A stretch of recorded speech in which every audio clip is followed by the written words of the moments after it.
Hey, Mr. Wiedemer here with my partner for Unit 5, Darth Tater. This is Mr. Wiedemer's History. This is Unit 5.3. So, becoming a world power.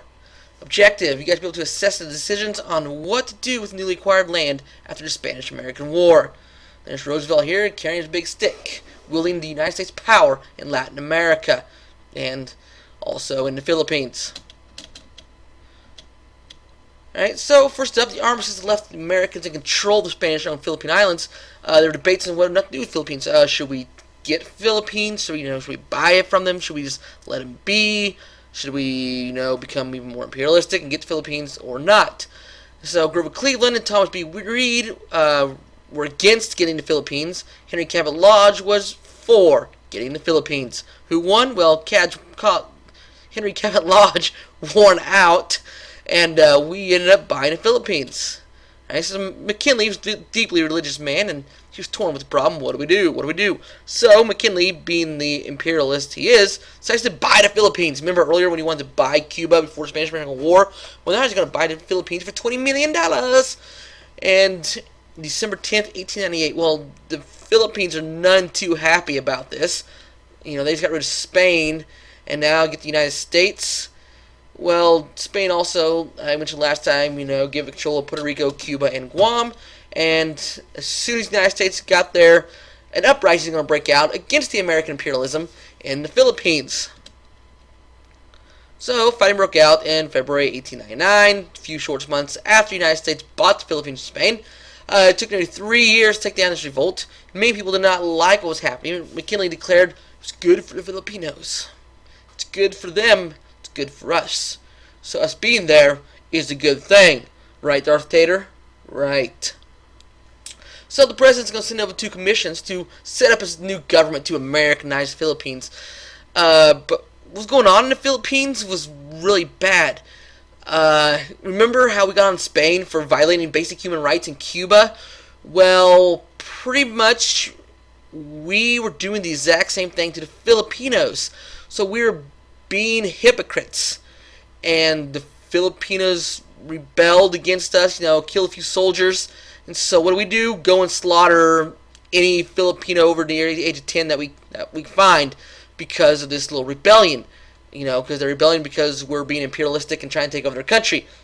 But yet we slaughter, thousands of innocent lives, thus doing the same thing that we condemned Spain to do it in Cuba. We had one of those moments in American history where it makes you just want to scratch your head and be like, why, America? Why? So, the question you need to answer, did the U.S. overstep its boundaries? Did they contradict themselves by their actions in the Philippines? I would tend to say yes on that. Right?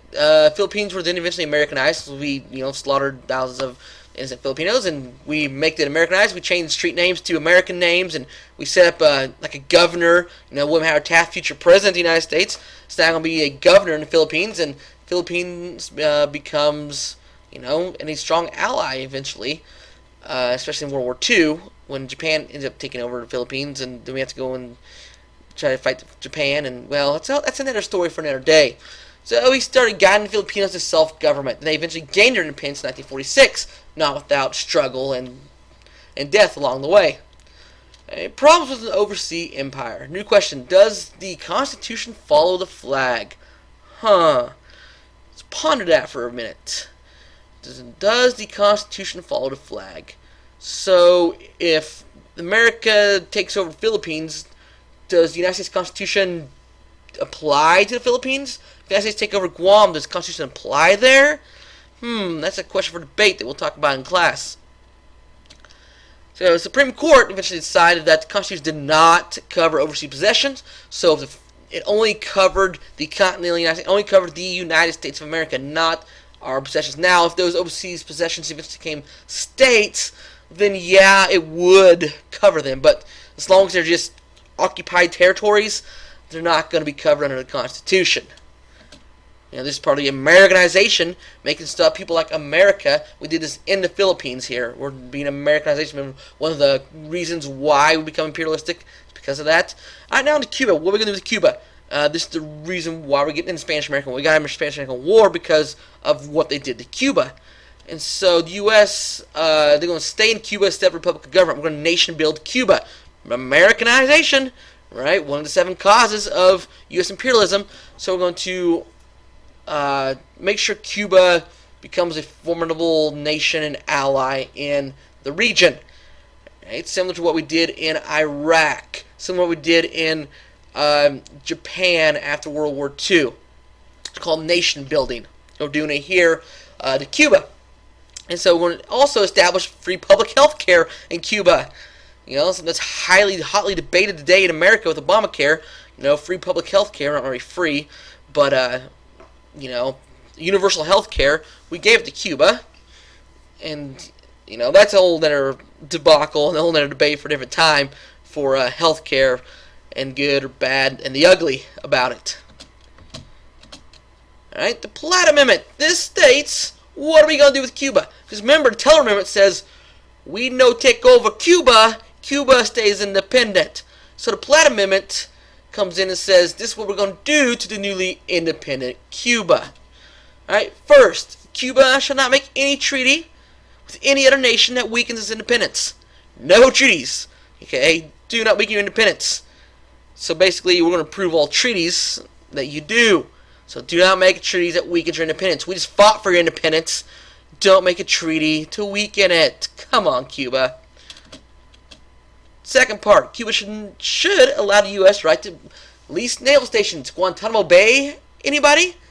Yeah, Guantanamo Bay came about, it's in Cuba, it came about because of this amendment here.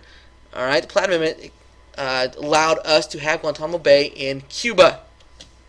Part 3, Cuba's public debt should not exceed its capacity to pay. If it can't pay off its debt, it doesn't spend any money. Once again, the United States Congress should take opportunity to look at the past and say, hey, we did these things for Cuba, but yeah, it doesn't apply to us. So Cuba's public debt should not exceed its capacity to pay. 4, the U.S. should have the right to intervene and protect Cuban independence and keep order. So if Spain tries to rear its head in Cuba again, or any other European nation, or Latin American nation for that matter, we will protect Cuba. We will protect them. They are our allies.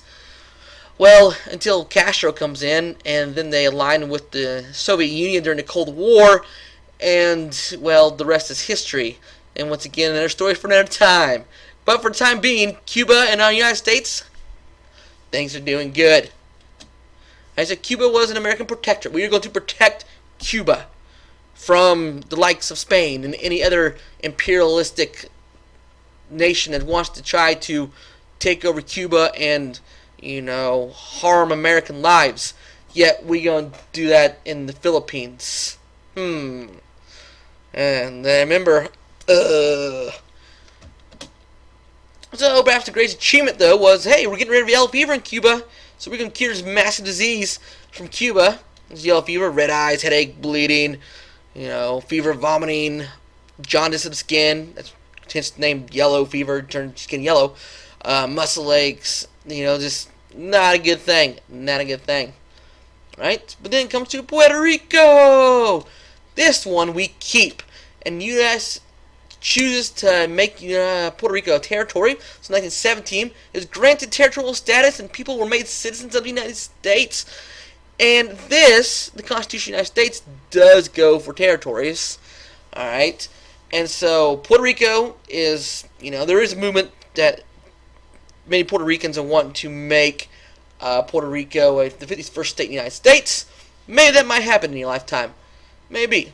You know, pretty interesting thing to keep an eye out. Alright, a little review of this section. U.S. gains Philippines and Cuba after the war. The Filipinos rebelled against U.S. imperialism, killing many soldiers, and the U.S. retaliated, killing many more Filipinos. Alright, the Philippines were then Americanized. Platt Amendments, the U.S. playing for Cuba. Cuba can't make treaties that weakens them. Cuba must lease naval bases to the United States. They cannot have any debt they cannot pay off. And U.S. has the right to intervene to protect Cuba. U.S. kept Puerto Rico, making it a territory, and after the Philippines, and what happened there, the debacle of the Philippines, U.S. decided that acquiring territory is probably not in our best interest, and we're not going to do that anymore.